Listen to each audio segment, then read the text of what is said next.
మీ business ను develop చేసుకోవాలి అనుకుంటున్నారా? మీ పరపతిని పెంచుకోవాలి అనుకుంటున్నారా? అయితే ఓకే టీవీ ద్వారా L band, Aston band ad, scrolling ad, ad with voice overs, logo bug, video ads ద్వారా మీ యాడ్స్ ను పబ్లిష్ చేసుకోండి. సంప్రదించవలసిన ఫోన్ నెంబర్ 8520917933.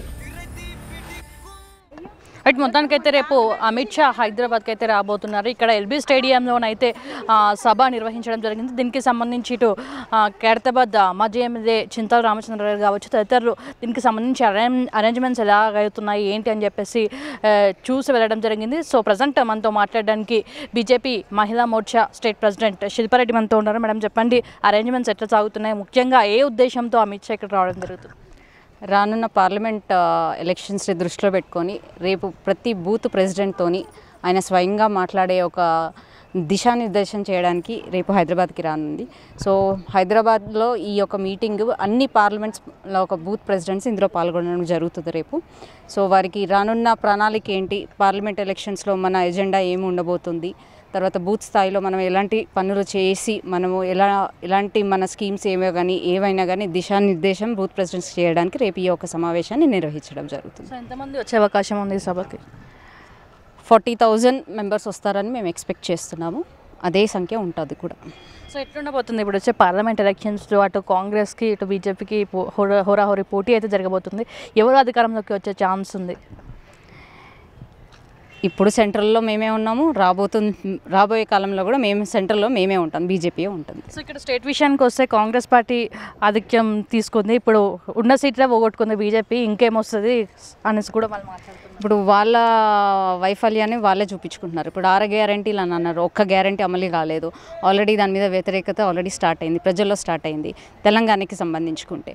సో ఎక్కడైనా కానీ సెంట్రల్లో మాత్రం బీజేపీ ఉండాలని వాళ్ళ కార్యకర్తలే మాట్లాడుతున్నారు. అప్పుడు మాకు ఏం భయం లేదు, మేము అన్ని 17 పార్లమెంట్ మేమే గెలుస్తామని మాకు నమ్మకం ఉంది. సో అయోధ్యను కూడా అడ్డం పెట్టుకుంటున్నాడు మోడీ అని కూడా మాట్లాడు, దాన్ని రాజకీయం చేస్తున్నారని మీరు అంటున్నారు, వాళ్ళేమో వాళ్ళు రాజకీయం చేస్తున్నారు వాళ్ళు అంటున్నారు. దీన్ని ఎట్లా చూస్తున్నారు? అయోధ్య ఏమైనా ప్లస్ పాయింట్ అయ్యే ఛాన్స్ ఉందా బీజేపీకి? అయోధ్య అనేది ఇప్పుడు కొత్తగా దాని గురించి ఏం ఫైట్ చేయలేదు. సుప్రీంకోర్టులో అది ఎప్పటి నుంచో కేసు నడుస్తుంది. కాకపోతే ఈ టైంలో దాన్ని జడ్జిమెంట్ రావడం జరిగింది. దాంట్లో రాజకీయం ఏముందండి? ఇది ఎప్పటి నుంచో జరుగుతున్న కొట్లాట కదా, ఇప్పుడు కొత్తగా దీన్ని దృష్టిలో పెట్టుకొని జరుగుతున్న కేసు ఏం కాదు. కాకపోతే జడ్జిమెంట్ ఇప్పుడు వచ్చింది, దాంట్లో రాజకీయం ఏం లేదు. మా రామ మందిరం అప్పుడు 500 సంవత్సరాల నుంచి కొట్లాడుతున్న రామ మందిరం మా టైంలో నిర్మాణం జరగడం మా అదృష్టం. సో ఎల్బీ స్టేడియం రాగానే ముఖ్యంగా మీరే కనిపిస్తున్నారు, ఏం చేస్తున్నారు అసలు అంతమంది కలిసి?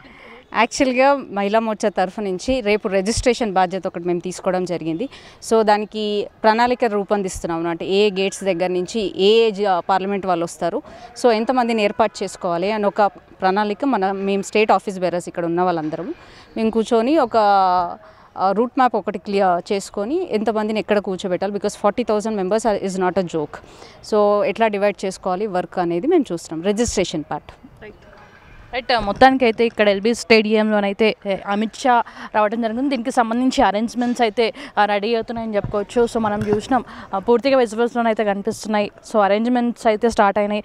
రేపు మార్నింగ్ అమిత్ షా ఇక్కడ రాబోతున్నాడు. వచ్చిన తర్వాత దాదాపు 40,000 మంది పబ్లిక్తో ఈ సభ అయితే జరగనుందని చెప్పేసి వాళ్ళు వ్యక్తం చేస్తున్నారు. సో ఇప్పుడు వచ్చే పార్లమెంట్ ఎలక్షన్స్లో ఖచ్చితంగా బీజేపీ అధికారంలోకి వస్తుంది, ఇక్కడ స్టేట్లో కూడా ఖచ్చితంగా బీజేపీ వస్తుంది అనేసి అయితే వాళ్ళు వ్యక్తం చేస్తున్నారు. సో కాంగ్రెస్ పార్టీ కూడా చెప్పింది బీజేపీ ఉంటేనే బాగుంటుంది అనేసి అయితే వాళ్ళు వ్యక్తం చేస్తున్నారు. సో అటు రాహుల్ గాంధీ విషయానికి వస్తే ప్రజలకు మేలు జరుగుతుంది, రైతులకు మేలు జరుగుతుంది అని చెప్పేసి కాంగ్రెస్ పార్టీకి సంబంధించి మొన్న నల్ల చట్టం రద్దు చేయాలని చెప్పేసి కూడా ధర్నా చేయడం జరిగింది. సో దీనికి సంబంధించి మొత్తానికి ఇప్పుడు వచ్చే పార్లమెంట్ ఎలక్షన్స్ కోసం ఈ సభ పెట్టడం జరుగుతుంది. సో ఎన్ని సీట్లు రావాలి, ఎక్కడి నుంచి ఏ సీట్లు అయితే బీజేపీకి వస్తాయని చెప్పేసి దీనికి సంబంధించి పూర్తి స్థాయిలో చర్చించే అవకాశం ఉంది. సో బూత్ లెవెల్ ఆఫీసర్లతోటి దీనికి సంబంధించి మాట్లాడడం అయితే రేపైతే జరగబోతుంది.